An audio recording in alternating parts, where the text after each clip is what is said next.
Hi, it's Dwyer. April 17th, 2025. GamblersAdvisory.com, a free site. BettingAngle.us, a free site. Remember, the opinion you should follow should be your own. Just consider this video to be a second opinion from a complete stranger online. Now let's talk about the heavyweight division. Let's keep it real here. I'm just offering one man's opinion. But before I say anything, understand that boxing is a passionate sport. People have their fighter. I don't believe in trying to make everyone happy. I don't believe you can, right?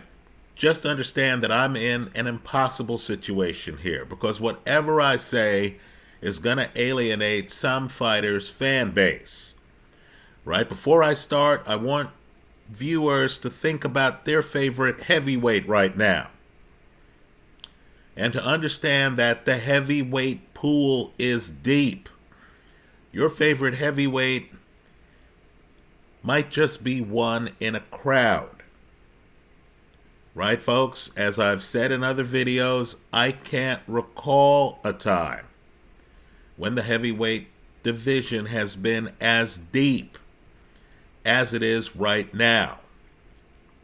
Now, with that in mind, it's my belief that this is a great time for gamblers because there is no Usain Bolt in today's heavyweight division.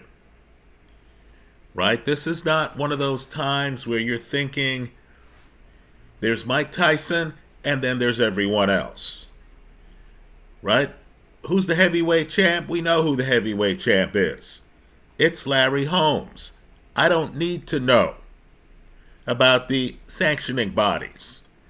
Who has who on top? I know who the heavyweight champ is. Right? You know, there's Lennox Lewis, and then there's everyone else. Right? Understand, the Vitaly Klitschko's of the world understood he was not going to be viewed as heavyweight champ until he fought Lennox Lewis. Right, folks? You don't have that right now.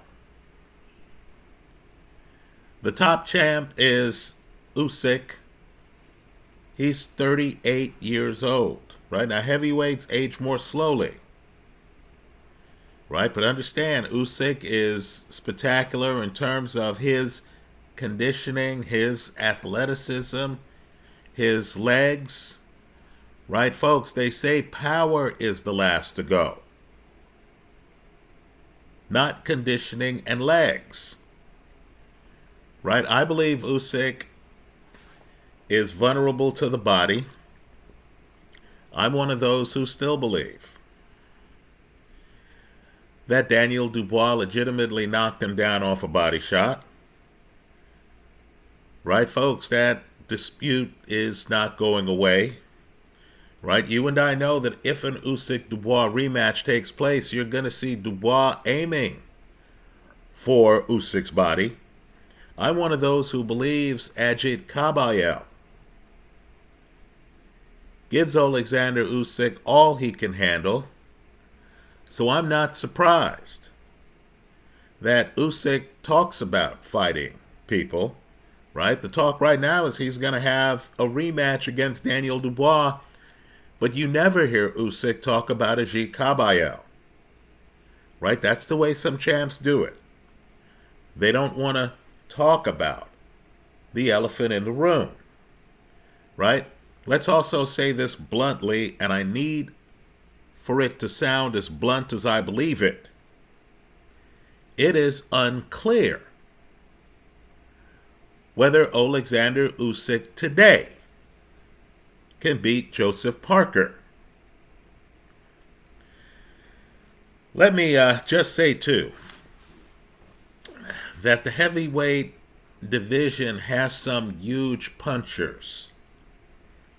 Folks, punchers don't have to be the best boxers. Right? As I like to say, a puncher only has to be right once. Now, Usyk, and I'm mentioning him, I need for people to understand that I'm a big Usyk fan. He's an obvious first ballot Hall of Famer. I was talking about Usyk before he ever became a heavyweight. Right? I'm not here hating on Usyk. What I'm trying to do is to just speak the truth. Right? Usyk, who has fast hands, who is a southpaw, difficult matchup, who moves around the ring really well, who has hurt some important people. Right? Tyson Fury has rarely been hurt as badly as he was against Usyk. We've seen Fury on the canvas before. Right? Some of the knockdowns look like flash knockdowns. Right? Let's remember, Francis Ngannou drops him. Steve Cunningham drops him. Right? But we haven't seen Fury as hurt as he was against Usyk that first fight. And of course, Tony Bellew stopped by Usyk. In the UK, Usyk has some power, but he doesn't hit as hard as his former sparring partner, who attended more than one camp with him. Fabio Wardley hits. Nor does Usyk hit as hard as, let's say, a fighter people aren't really talking about. David Adelaide. Right? There's a tier in the heavyweight division that hits harder than Alexander Usyk, and that actually has the athleticism to somewhat keep up with him. I'm not talking about the old guard, and they're still in the building. AJ, Deontay Wilder. You remember them? Both of them had the belts. Right? I'm not even talking about the old guard. I'm talking about Wardley, who doesn't quite have it together, but you notice he's light on his feet. And Adelaide, who can actually follow you around the ring, but is not defensively blessed. Right? The question is, against an Adelaide, do you try to exploit his defensive weaknesses, realizing that he only has to be right once?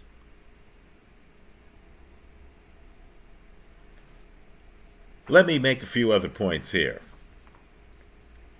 This is probably the most important point I'm making in this video. There is what I call a hostage situation that's ongoing at heavyweight, that's preventing worthy fighters. Kabayel, unbeaten. Joe Parker, on a run that includes victories over 3 of the biggest punchers in the heavyweight division. Deontay Wilder, Zhilei Zhang, and Martin Bakole. Right, folks? Somehow these guys are being kept from fighting for major titles. We, the fans, really have to step up our game and say, hey, when are you going to fight this guy? You know, it's like, Alexander, I hear you talking about how you want to fight Daniel Dubois again. Right? How come the words Ajit Kabayel aren't even in your mouth? What exactly does Joe Parker have to do now that Tyson Fury has retired to earn a shot at your titles? In fact, wasn't he heavyweight champion before you were heavyweight champion? So let me say, before we had these ridiculous multi-fight deals that kept the heavyweight division on ice for a period of time, right? You might remember Fury against Wilder. You might remember Fury against Usyk. right? We're all sitting around waiting for these guys to have another fight, right? Joe Parker actually signs to fight a reigning heavyweight champ, Daniel Dubois, who gets sick, right? Gets sick and can't follow through with the fight. But yet we don't get a new date on that fight, do we? We don't get a promise of, hey, player, look, I know I left you at the altar, but we'll get at it. Right? You know, we don't even have Dubois saying, look, I got an offer to fight Usyk. It's for unification. You're next if I win this fight. We don't get anything like that. Instead, we get silence from the Usyk camp. And, of course, Dubois has gone from being scheduled to fight Joseph Parker to not mentioning his name. Right? Somebody's got to mention Joseph Parker's name. If it's not going to be the fighters, then it needs to be us, the public. Let me also point out, too, that because the division is so deep, and folks, it's deep, many men could be king. You have some great fights coming up, right? They really are good fights. Fabio Wardley against Jarrell Miller, right? The best legs in the heavyweight division. Frank Sanchez against possibly, and let's go there because viewers here know I believe it, the most talented guy in the heavyweight division, Filip Hrgovic. Right? You also have, and this is a huge fight, folks, Martin Bakole back in the ring. Right? Think about what a setup the Bakole-Joe Parker fight was. Right? Both guys are boogeymen. Parker's mowing down the best punchers in the division. Right? Of course, only boxing can then say, hey, Parker, you've been preparing for Dubois. You're instead going to fight Martin Bakole. Only boxing can have a guy who's not even in town get tapped on the shoulder and asked the question, do you want to fight Joe Parker? Oh, you have 3 days. Right? Understand, that's a setup. One guy was destined to lose that fight without proper preparation. Right? Martin Bakole lost the fight. Now he's fighting Ajaba. Folks, Ajaba is one of the hardest punchers in the heavyweight division. Right? Maybe he looks wooden. Just understand he only has to be right once. You look at Ajaba fights, when guys hit the canvas, folks, they're badly hurt. They have little chance of continuing. Speaking of big hitters, we also have the return of Deontay Wilder. Right? I need for folks to figure this one out. Right? Wilder is not going to be intimidated by Alexander Usyk's punch. Wilder happened to fight one of the very best in the heavyweight division, Joe Parker, before the public has fully realized that Joe Parker is one of the best in the heavyweight division. Wilder then doubled down. He fought another guy who's among the best in the heavyweight division, Zhilei Zhang. Right? Folks, what happens? And we don't know the answer to questions like this. What happens if Wilder fights Ajit Kabayel? Right? I think Wilder has a lot of body there to get hit, but I think you're dealing with an atomic bomb. This is like a scene out of a James Bond movie where James Bond has to defuse the bomb in the closing seconds. You remember the ending of Goldfinger? Right? You slip up. You're fighting Deontay Wilder. Wilder knows you need to get inside to hurt him. Right? Wilder's only going to watch you for so long before he lowers his own bomb. Let's just say you have a lot of guys with a lot of ammunition right now in the heavyweight division. Let me point out too, recent losses shouldn't disqualify the fighter, right? That's an ongoing theme in sports. It's really one of the things that makes sports great. So you have, in sports, we'll just look at the NBA, just to draw an analogy. You had a team that got to the NBA Finals just a tad too soon. The Boston Celtics. Even then, they had more talent than the team they were playing. The Golden State Warriors.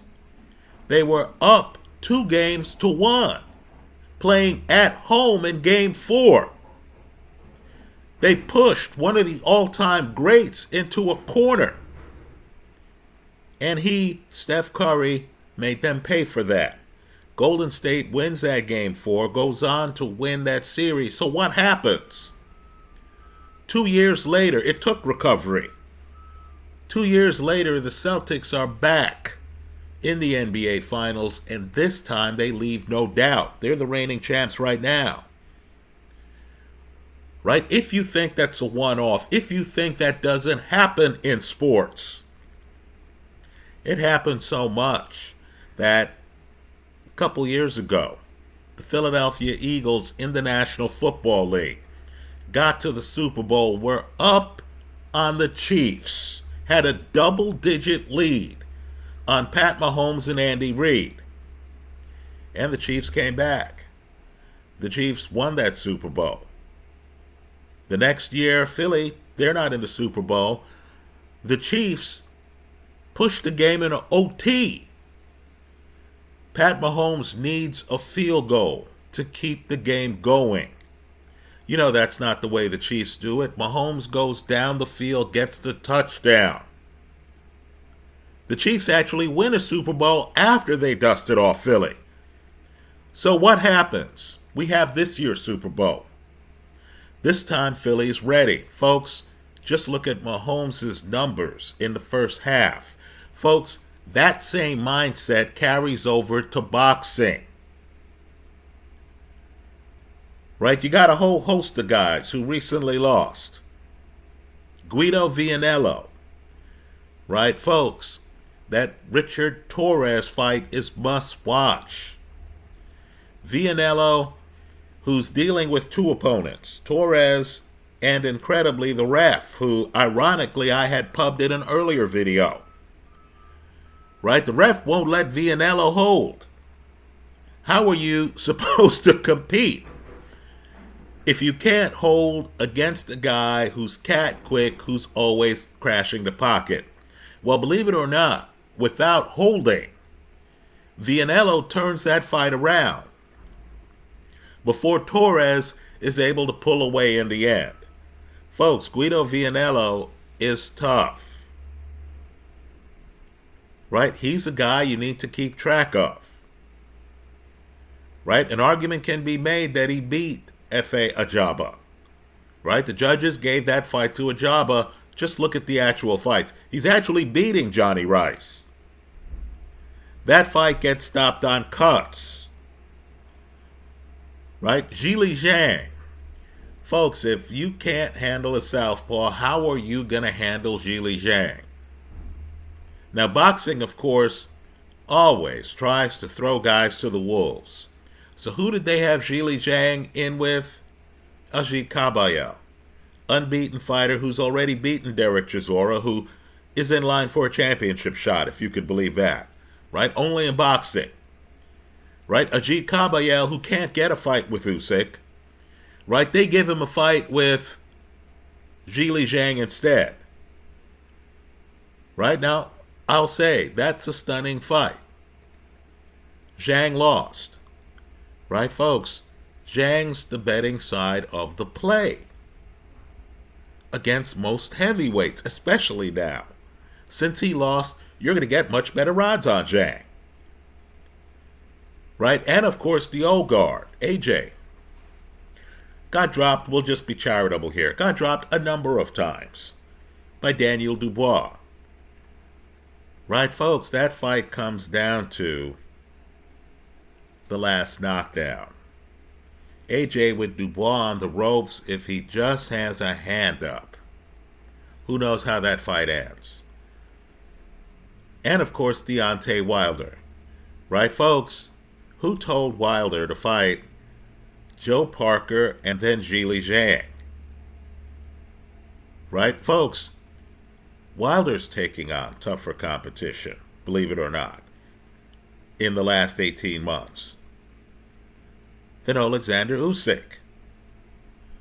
Right? So, let me just say, there's even a new guard that folks are ignoring that are among the most dangerous men in the heavyweight division. Lawrence Okolie, cruiserweight champion, bridgerweight champion, is now trying to win a title in his third weight class. Folks aren't even talking about it. Now, folks, he has one of the best jabs in the division. Right? How would Ajit Kabayel get through Okolie's jab to get to Okolie's body? Right? Fabio Wardley went the distance with Frazer Clarke in the first fight. In other words, Frazer Clarke's boxing acumen bothered Fabio Wardley. That was a draw. Right? That was a draw. That's the one fight that did not end by stoppage on Fabio Wardley's resume. I would argue that Lawrence Okolie is better in the pocket than Frazer Clarke. Right? What happens if Okolie comes in, blinds Wardley with the jab, and then, of course, is following up with right hands? Does Wardley have the defense to deal with that set of skills? Open question. Let's talk about some others. Moses Atama. Right, folks, I'm hearing he's one of the hardest hitting punchers in the heavyweight division. Here's what I know looking at his films. This is the guy with a reserve. Right? He's the opposite of Richard Torres.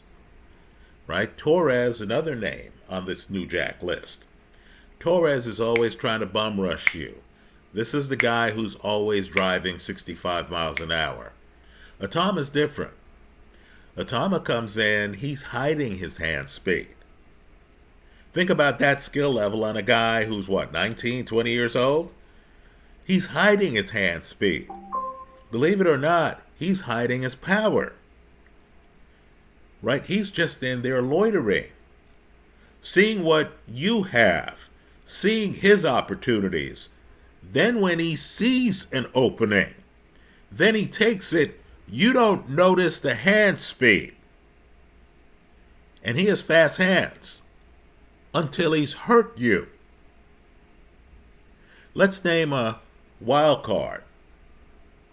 Now he's standing close to Fabio Wardley. Right? Now we're all upset over this Jimmy fight. Understand, this guy's standing next to Wardley. It's unclear if there's a break. Wardley then bumps him. It's sophisticated boxing. It's worth the price of admission. It's worth the look. Wardley bumps him with his body. David Adelaide then leads back. Right? He thinks there's a break. Then Wardley hits him with two solid shots, puts him on the canvas, changes that fight. Here's what you need to know about David Adelaide. In my opinion, he hits as hard as anybody in the heavyweight division. Right? He also has the athleticism to follow someone like Usyk. Now, I'll agree, he's defensively challenged. I'll agree, he has his hands down, he looks hittable. Now, somehow, Jaron Ennis, the welterweight champ, has these same kind of defects, and we don't blame him for them. Right? We see a fight where he gets hit flush several times by Stanionis. And all that matters is that he gets a stoppage. Right? He looks good on film. He has fast hands. He knows how to turn his body. He looks flashy. Right, folks? Adelaide gets hit like Jaron Ennis. Right? You're one fight away from Adelaide landing a bomb on a guy. Could be a Dubois. Right? Some guy who's highly touted. And then people actually start looking at him and saying, wow, this guy's one of the more athletic heavyweights. He's not that old. He hits like a truck. Right? To sum up, folks, the door is open for the heavyweight division. Many men could be king. The public thinks there's a clear order. Right? They think it's Alexander Usyk, and then there's everyone else. Right? That's what the public thinks. Right? You and I know even Usyk would be tested. And I mean tested heavily by many of the men currently fighting.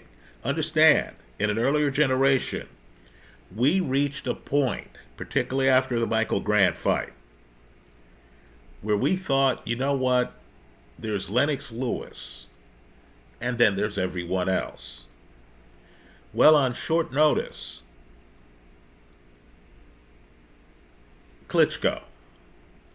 Vitaly Klitschko, got a shot to show what he had against Lennox Lewis. Folks, that fight was a jump ball. Lewis is lucky that Klitschko got cut. Right? You heard me talk about how Vianello got cut in the Johnny Rice fight and lost that fight on cuts. Vitaly Klitschko gets cut in the Lennox Lewis fight, in a fight that was up for grabs. Lewis, the presumptive alpha in the heavyweight division at the time, saw the writing on the wall. That was the last time he was in the ring. Right? We can literally go. We've seen it in history. We can literally go from thinking there's this guy and then there's everyone else, to suddenly asking the question, wow, can this guy beat that guy? To the guy himself looking at his career and saying, you know what, I'm a Hall of Famer. I still have my health. I've proven myself. Isn't now the time to step away? Right? I'll say, Joe Calzaghe at the end of his career said, hey, I have some unfinished business. Right? He takes on Bernard Hopkins. He takes on Roy Jones. Then he leaves. Right? Now, I'll agree, there's always that young guy out there. But let's just say, even at the end, we all knew about Carl Froch. Calzaghe chose not to fight him. Right? Don't be surprised if Alexander Usyk doesn't have that much longer left in boxing. Right? He's in great shape. Father Time waits for no one. Right? Let's say he has that fight against Daniel Dubois. Let's say it's rough and tumble. Let's say he barely wins that fight. Right? What else would he have to prove? Right? Do you think he's going to say, hey, okay, Joe Parker, let's have... I don't think that's going to happen. Because I believe he knows what Lennox Lewis figured out a generation earlier. Right? He knows that they're cowboys in corners of the saloon who would come out firing and who would hit him with some shots. It's wide open, folks. Those are my thoughts. Let me hear yours in the comment section of this YouTube video. Thanks for stopping by.